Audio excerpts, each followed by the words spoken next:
Hindi natin naiisip sa atin. Kahit nga ako noon, hindi ko alam na, ay, mas masarap pa pala yung simpleng buhay sa atin na yung kinakain na.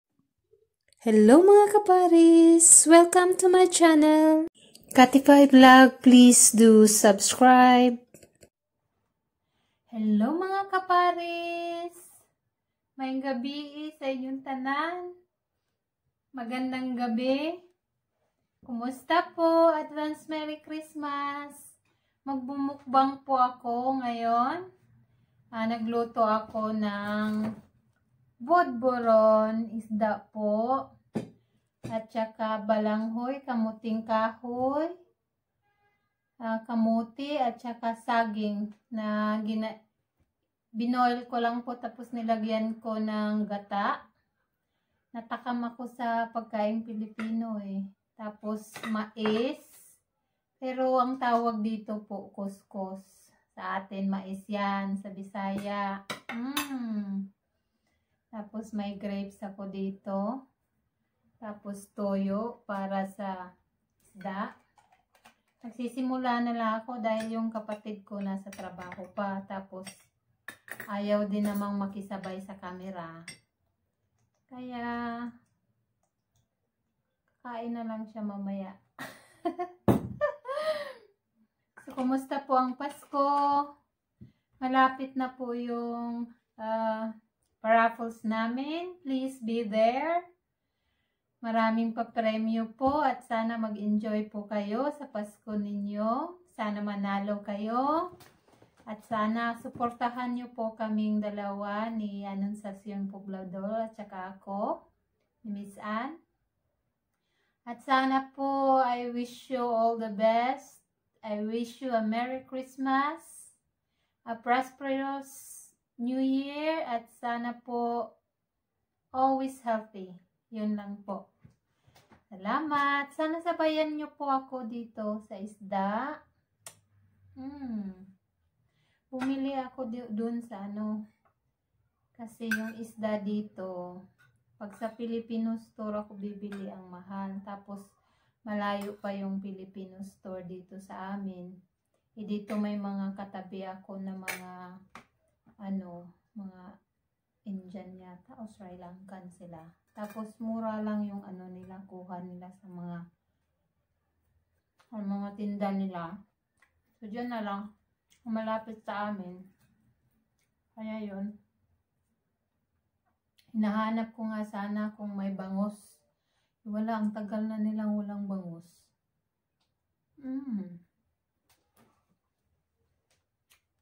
Na-miss ko. Na-miss ko ang isda. Buburo nito eh.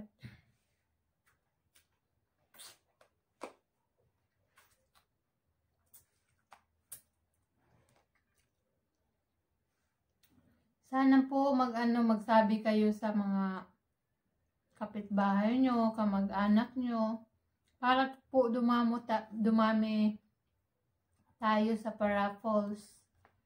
At sana continue na. Sorry may tinik eh. Magkamay lang ako. Okay lang yan. Diba?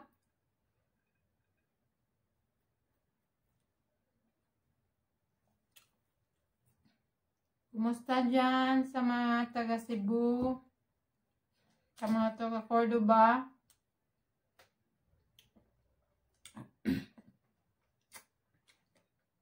Sa Tagsi family, Deramo family, Tanlangit family. Sa lahat-lahat po. Shout out. At ano kayang plano nyo sa Pasko? Buti pa kayo, may party-party kayo dyan. Salo-salo sa Pasko.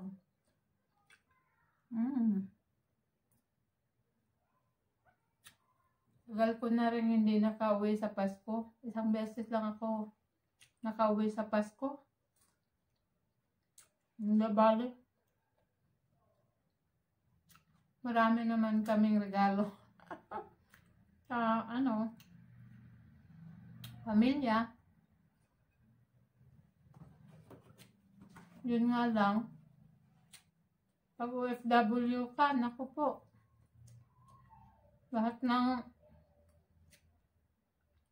sahod mo pag Pasko talagang maipapadala mo. Yun nga, magastos pag Pasko. Pero diba, at least masaya naman pamilya mo, diba? Nakapagpasaya ka. At saka po, natakam ako nito, balanghoy, kamuting kahoy. Balanghoy sa amin to kamuting kahoy.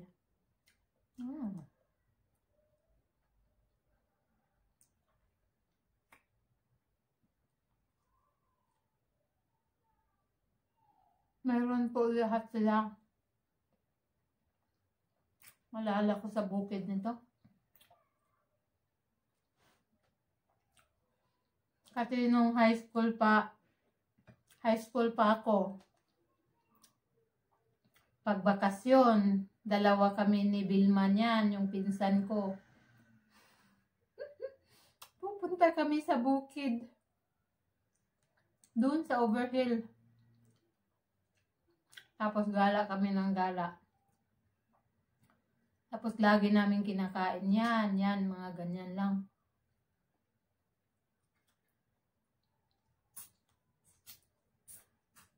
Simpleng buhay. Masarap kaya sa bukid. Kinakain lang namin yung puto lang Puto at saka tuyo. Kamote, saging, balanghoy. Ang sarap kaya. Mas masarap pa kaya yan kasi masustansya sa katawan mo. Alam mo dito guys. Bilib ako sa mga Ilocano kasi mga Ilocano talagang kumakain sila ng kung ano-anong gulay. Yung mga dahon-dahon. Kaya malalakas kaya sila. Kaya mga Bisaya, kain-kain din ng gulay. Hindi natin naiisip sa atin. Kahit nga ako noon, hindi ko alam na ay, mas masarap pa pala yung simpleng buhay sa atin na yung kinakain lang nila ay mga dahon-dahon, mga gulay. Sila pa pala yung may benefits.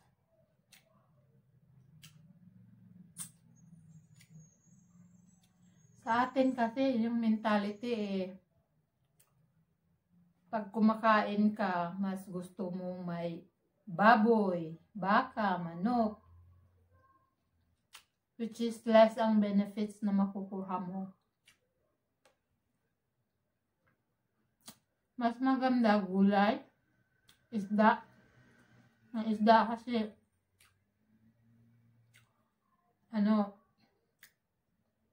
less ang fat sa isda. Tapos,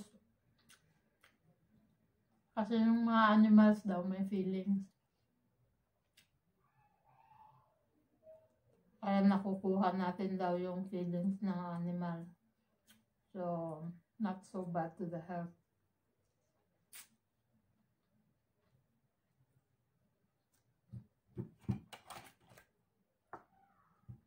Ang mura kaya ng mga bilihin din doon sa sa Indian.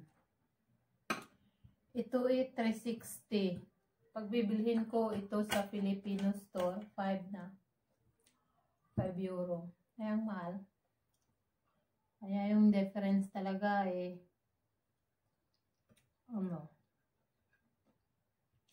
Tapos ang layo pa. Kaya dito na lang kami sa malapit sa amin. Sabi ng best friend ko, wala daw sa kanila itong mais. Sa Manila wala daw mais.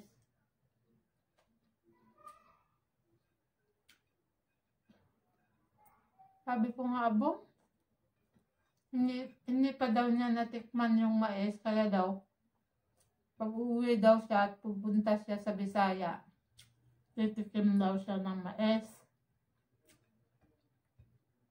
Kasi nakita daw niya sa isang vlogger na Bisaya na yun, kinakain mais. Sabi niya, ay naku, parang natakam akong gusto kong tikman.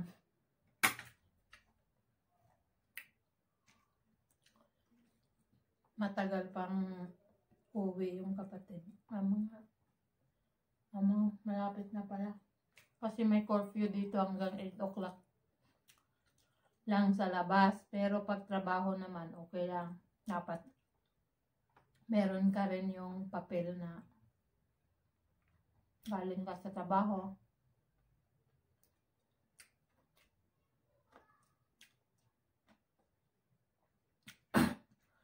Nakaka-stress kaya may curfew. Nung last week, first time ko na na nasa labas pa curfew na. Talagang stress ako. Nagtrabaho ako sa office Gusto ko na umuwi. Yung isang amo ko, alas 8 na hindi pa lumabas. Kaya hindi ko pa malinis yung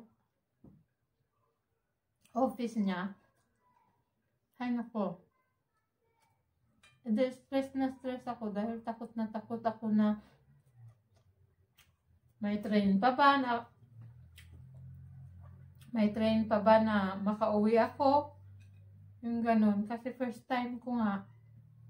Pero sabi niya, meron kasi regular pa yung train. Kasi ako, first time ko nga. Na parang hindi pa rin ako na-convince ba na meron talagang train. Ay nako, stress talaga ako. Grabe. Hirap pa yung takot ako na naku, curfew na nandun pa ako sa labas. Ganon.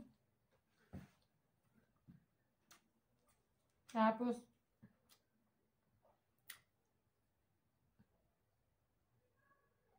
pagdating ko doon sa train, ang dami pa ng tao na galing trabaho. Ay, sabi ko, sama nga pala yung madam ko.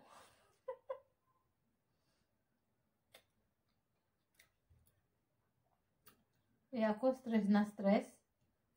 Tapos yun palang, dami palang nasa train na galing trabaho. Sabi ko, ay, 2J pa pala. Pag hindi mo talaga alam, nakakamatay yung stress.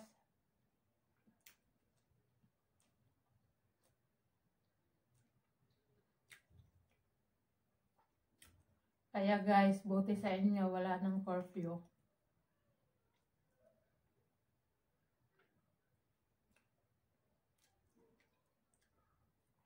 Sa Christmas kasama ko yung mga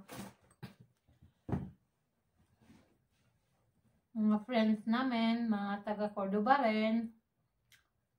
Mayroong ibang Tagalog.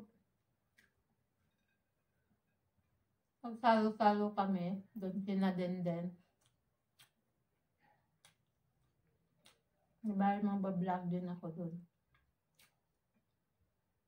At saka thank you kay Bradix Animator sa lahat ng tulong ha. Salamat. At saka yung sa isa kong kaibigan, yung vlog niya, Bisdakol. Bisdak din. Bisaya. Ewan ko kung taga saan nga yun. Leyte yata. Nasa Taiwan na siya. Hi friend, Adria dyan.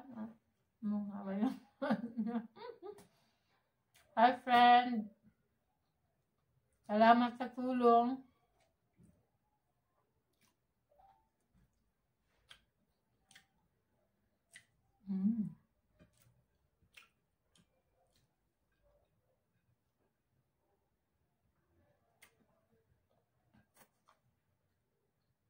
Masarap daw na kinakamay yung pagkain.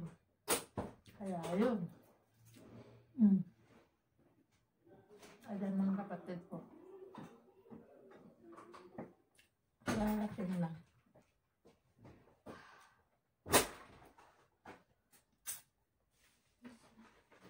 Bonsoir. Alik, kaon na. Nakoy, amiga.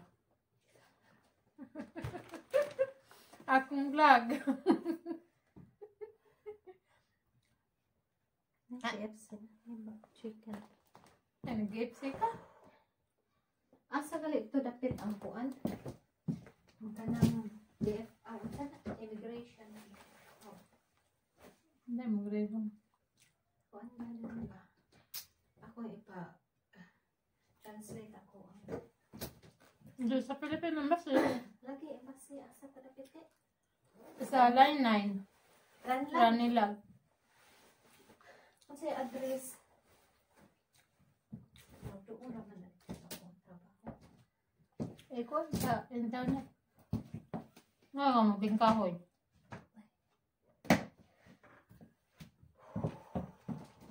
Uwang na ginamos.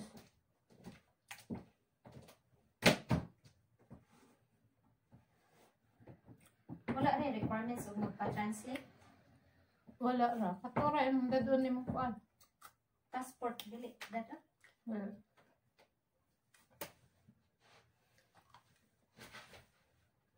naka-DFA na na iya. Naka-ribbon na na. Apostel. Sa apostil. Apostel naman karon din naman retrieval. Ano ba? Mag-a-apply na po siya ng papel. Ha? Kompleto na na imong kuan? Declare?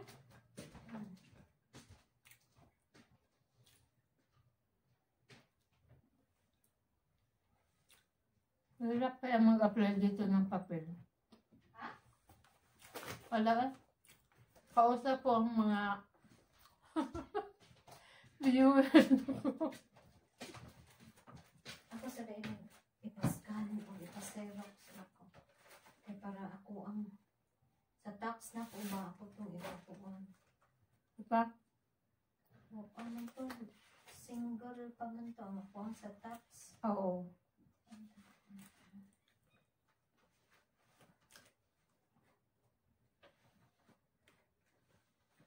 Ina niya, poste. Mauna niya, poste.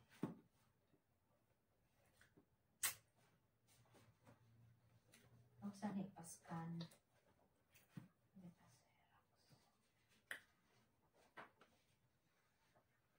Ibalik mo na siya ni mo.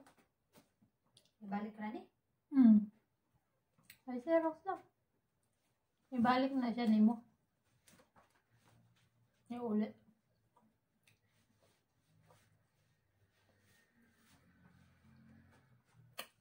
Dito, yung birth certificate mo. Anong pangalan namin? DFA mo to, ay red ribbon mo to sa una. Apostel? Apostel? Apostel, pag nag-apply ka ng papel, ipapatranslate mo yung red ribbon mo ng France. Ay, red ribbon mo. Yung birth certificate mo na may apostel na France. Tapos, maraming requirements. Yung first na apply ko nga na-deny ako. Tapos, nag-appeal ako. Kinaso ko yung gobyerno. Pero hindi natuloy dahil nung makita ng Ministry of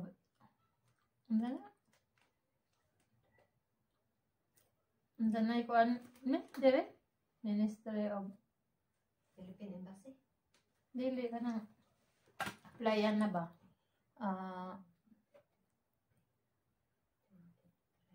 Kanang sa pulis?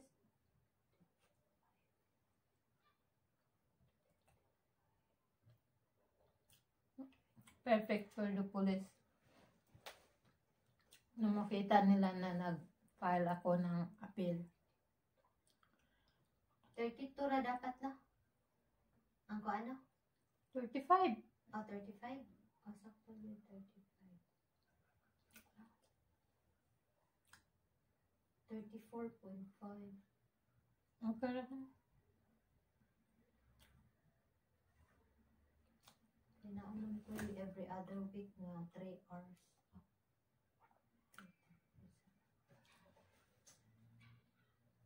Dapat kasi dito pag nag-apply ka ng papel, may 35 hours ka na declare ng mga amo mo. Ayun. Yung case sa akin nung first na apply ko, yung amo ko na isa, hindi siya nag-reply sa letter ng prefecture of police na nanghingi sa kanya ng contract do trabaho ko, kontrata ng trabaho ko. Kaya yun, na-deny tuloy ako. Pero pinaglaban ko talaga yun. Ang hirap pag ma-deny. May letter ka na nasabi ng gobyerno. Within 48 hours, dapat kang lumabas sa France. Pero marami din naman walang papel eh. Mabait din naman dito. Sarap ng balanghoy, guys. Balanghoy sa atin. Nung maliit pa ako eh. Kinukul-kul yung ano ng balanghoy, di ba?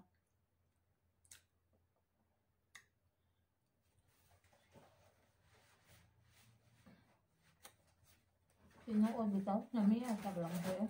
Pila to kayo niligaya ang pagkuan niya? 28. 28, 24. Ako ang mga 33 lagi, 33.5, 34. Wa pa dyan yung magkukuan ng 35. Namang ko'y usagod nga sa usa ka week, usahay mag 9 hours, 9 hours lagi ko niya, usahay 8 hours. Di magkaparehas siya. In a week? Ano naman mga kapareha? Na may usahay iya kong paanan ko oras niya. Padugayon ko oras niya.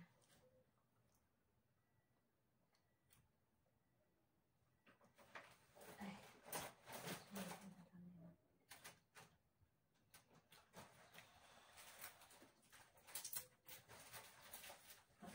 Pila naman kaka-years doon eh?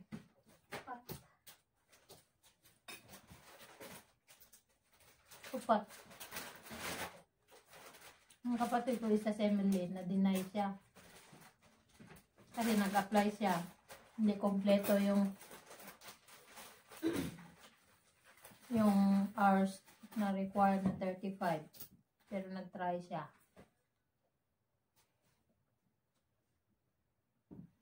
Ganun talaga.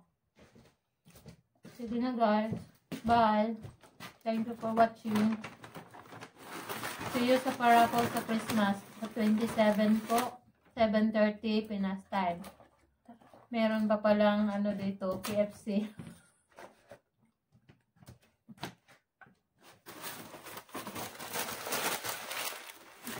Balanghoy, busog na ako. Bye-bye. At saka mais. Bye-bye. Thank you. Regards kay Mama. Merry Christmas. Bye-bye.